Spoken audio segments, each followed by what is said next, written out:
Chapter 12. The King's Lost Sword.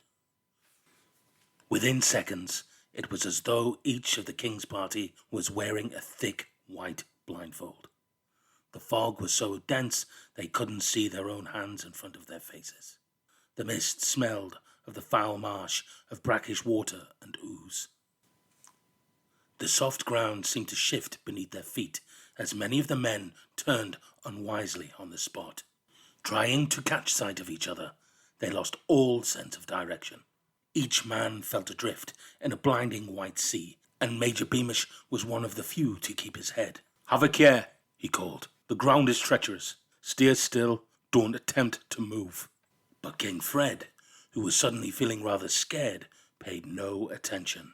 He set off at once in what he thought was the direction of Major Beamish, but within a few steps he felt himself sinking into the icy marsh. "Help!" he cried, as the freezing marsh waters flooded over the tops of his shining boots. "Help! Beamish! Where are you? I'm sinking!" There was an immediate clamour of panicked voices and jangling armour. The guards all hurried off in every direction, trying to find the king, bumping into each other and slipping over, but the floundering king's voice drowned out every other. "I've lost my boots! Why doesn't someone help me? Where are you all?" The Lords Spittleworth and Flapoon were the only two people who'd followed Beamish's advice and remained quite still in the places they'd occupied when the fog had rolled over them. Spittleworth was clutching a fold of Flapoon's ample pantaloons, and Flapoon was holding tight to the skirt of Spittleworth's riding coat. Neither of them made the smallest attempt to help Fred, but waited, shivering, for calm to be restored. "At least if that fool gets swallowed by the bog, we'll be able to go home," Spittleworth muttered to Flapoon. The confusion deepened.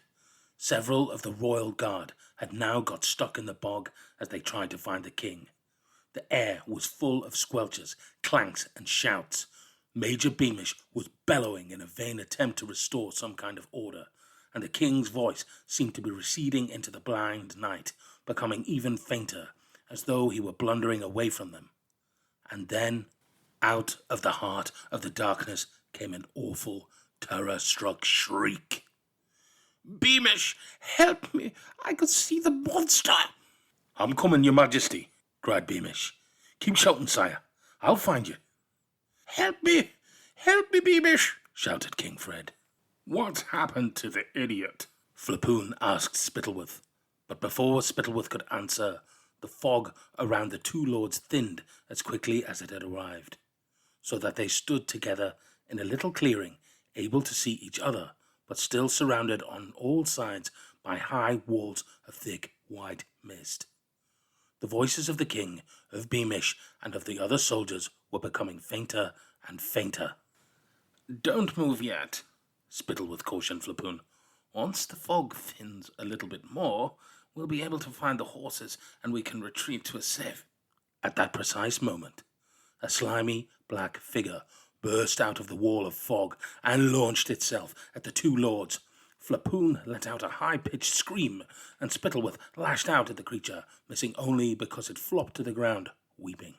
It was then that Spittleworth realized the gibbering, panting slime creature was, in fact, King Fred the Fearless.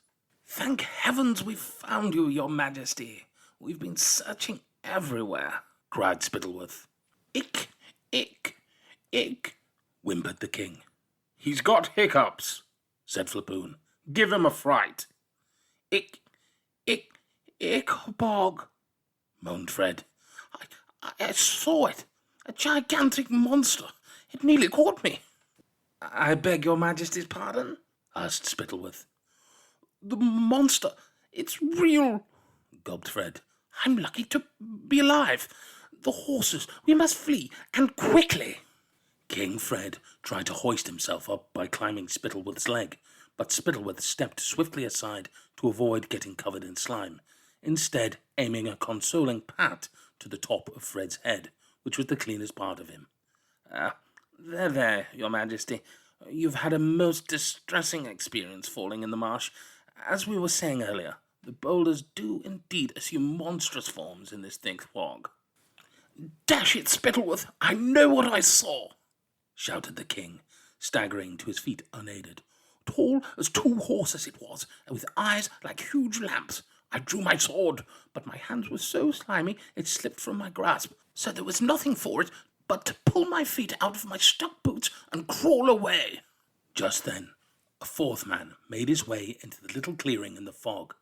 Captain Roach, father of Roderick, who was Major Beamish's second in command, a big, burly man with jet-black moustaches. What Captain Roach was really like, we are about to find out. All you need to know now is that the king was very glad to see him, because he was the largest member of the royal guard. "Did you see any sign of the Ickabog, Roach?" whimpered King Fred. "No, your majesty," he said, with a respectful bow. "All I've seen is fog and mud. I'm glad to know your majesty's safe at any rate. You gentlemen stay here, and I'll round up the troops." Roach made to leave, but King Fred yelped. "No, you stay here with me, Roach, in case the monster comes this way. You've still got a rifle, haven't you?" "Excellent. I lost my sword and my boots, you see. My very best dress sword, with the jewelled hilt." Though he felt much safer with Captain Roach beside him, the trembling king was otherwise as cold and scared as he could ever remember being. He also had a nasty feeling that nobody believed he'd really seen the Ickabog, a feeling that increased when he caught sign of Spittleworth rolling his eyes at Flapoon. The king's pride was stung. "Spittleworth, Flapoon," he said, "I want my sword and my boots back. They're over there somewhere," he added, waving his arm at the encircling fog. Would it not be better to wait until the fog has cleared, your majesty?" asked Spittleworth nervously. "I want my sword," snapped King Fred. "It was my grandfather's, and it's very valuable. Go and find it, both of you. I shall wait here with Captain Roach, and don't come back empty-handed."